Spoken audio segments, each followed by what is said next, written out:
پناہ مانگتا ہوں میں اللہ کی شیطان مردود سے، شروع نام سے اللہ کے جو بڑا مہربان نہایت رحم کرنے والا ہے۔ یقیناً صاحبان ایمان کامیاب ہو گئے جو اپنی نمازوں میں گڑگڑانے والے ہیں اور لغو باتوں سے اعراض کرنے والے ہیں اور زکوٰۃ ادا کرنے والے ہیں اور اپنی شرمگاہوں کی حفاظت کرنے والے ہیں، علاوہ اپنی بیویوں اور اپنے ہاتھوں کی ملکیت کنیزوں کے، کہ ان کے معاملے میں ان پر کوئی الزام آنے والا نہیں ہے۔ پھر اس کے علاوہ جو کوئی اور راستہ تلاش کرے گا وہ زیادتی کرنے والا ہوگا، اور جو مومنین اپنی امانتوں اور اپنے وعدوں کا لحاظ رکھنے والے ہیں اور جو اپنی نمازوں کی پابندی کرنے والے ہیں، در حقیقت یہی وہ وارثان جنت ہیں جو فردوس کے وارث بنیں گے اور اس میں ہمیشہ ہمیشہ رہنے والے ہیں۔ اور ہم نے انسان کو گیلی مٹی سے پیدا کیا ہے، پھر اسے ایک محفوظ جگہ پر نطفہ بنا کر رکھا ہے، پھر نطفے کو علقہ بنایا ہے، اور پھر علقہ سے مضغہ پیدا کیا ہے، اور پھر مضغہ سے ہڈیاں پیدا کی ہیں، اور پھر ہڈیوں پر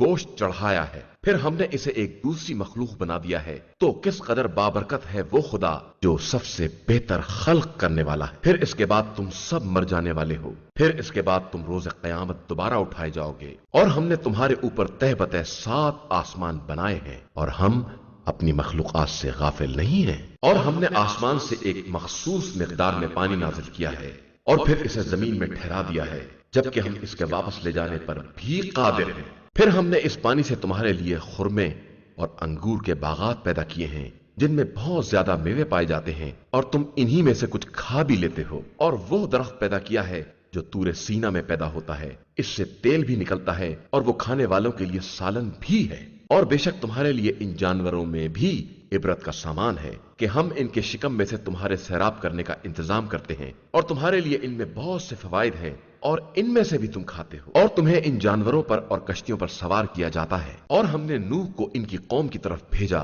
تو انہوں نے کہا کہ قوم والو، خدا کی عبادت کرو کہ تمہارے لیے اس کے علاوہ کوئی خدا نہیں ہے، تو تم اس سے کیوں نہیں ڈرتے ہو؟ ان کی قوم کے کافر رؤوسا نے کہا کہ یہ نوح تمہارے ہی جیسے انسان ہیں جو تم پر برتری حاصل کرنا چاہتے ہیں، حالانکہ خدا چاہتا تو ملائکہ کو بھی نازل کر سکتا تھا۔ یہ تو ہم نے اپنے باپ دادا سے کبھی نہیں سنا تھا۔ در حقیقت یہ ایک ایسے انسان ہیں جنہیں جنون ہو گیا ہے، لہٰذا چند دن ان کے حالات کا انتظار کرو۔ تو نوح نے دعا کی کہ پروردگار ان کی تکذیب کے مقابلے میں میری مدد فرما۔ تو ہم نے ان کی طرف وحی کی کہ ہماری نگاہ کے سامنے اور ہمارے اشارے کے مطابق کشتی بناؤ، اور پھر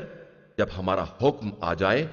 اور تنور ابلنے لگے تو اسی کشتی میں ہر جوڑے میں سے 2 کو لے لینا اور اپنے اہل کو لے کر روانہ ہو جانا، علاوہ ان افراد کے جن کے بارے میں پہلے ہی ہمارا فیصلہ ہو چکا ہے، اور مجھ سے ظلم کرنے والوں کے بارے میں گفتگو نہ کرنا کہ یہ سب غرق کر دیے جانے والے۔ اس کے بعد جب تم اپنے ساتھیوں سمیت کشتی پر اطمینان سے بیٹھ جانا تو کہنا کہ شکر ہے اس پروردگار کا جس نے ہم کو ظالم قوم سے نجات دلا دی ہے، اور یہ کہنا کہ پروردگار ہم کو بابرکت منزل پر اتارنا کہ تو بہترین اتارنے والا ہے۔ اس امر میں ہماری بہت سی نشانیاں ہیں اور ہم تو بس امتحان لینے والے ہیں۔ اس کے بعد پھر ہم نے دوسری قوموں کو پیدا کیا اور ان میں بھی اپنے رسول کو بھیجا کہ تم سب اللہ کی عبادت کرو کہ اس کے علاوہ تمہارا کوئی خدا نہیں ہے، تو کیا تم پرہیزگار نہ بنو گے؟ تو ان کی قوم کے ان رؤوسا نے جنہوں نے کفر اختیار کیا تھا اور آخرت کی ملاقات کا انکار کر دیا تھا، اور ہم نے انہیں زندگانی دنیا میں عیش و عشرت کا سامان دے دیا تھا،